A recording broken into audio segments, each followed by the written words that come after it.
Кудайдын чакырыгы 9 апрель.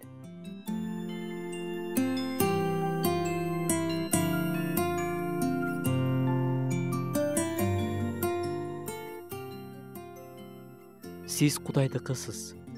Эч нерсе сизди анын сүйүүсүнөн ажырата албайт. Сизге өмүрдүн демин үйлөп, тирүү жан кылган Кудай сиз үчүн албетте үзгүлтүксүз кам көрөт. Кээде эртеңки күн тууралуу кабатырланган ойлор капташы мүмкүн.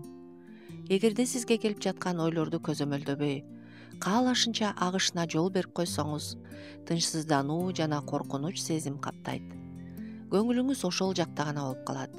Көңүлүңүз чөгөт. Мүмкүн болушунча оюңузду топтоп, ирээтке келтирип, өзүңүздү жана ойлоруңузду Кудайдын алдына алып келсеңиз, ошол жерден Кудайдын жарыгынын ичинде сиз жалгыз эмес экениңизди сезесиз.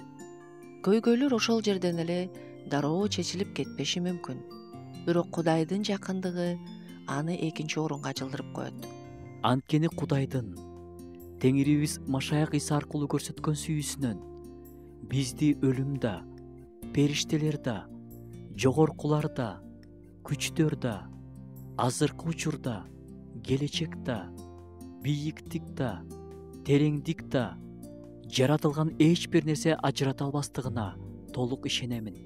Күнүгө сизде көйгөйлөр менен алпурушуп жашоо же Кудайдын жарыгында жашоо тандоосу бар.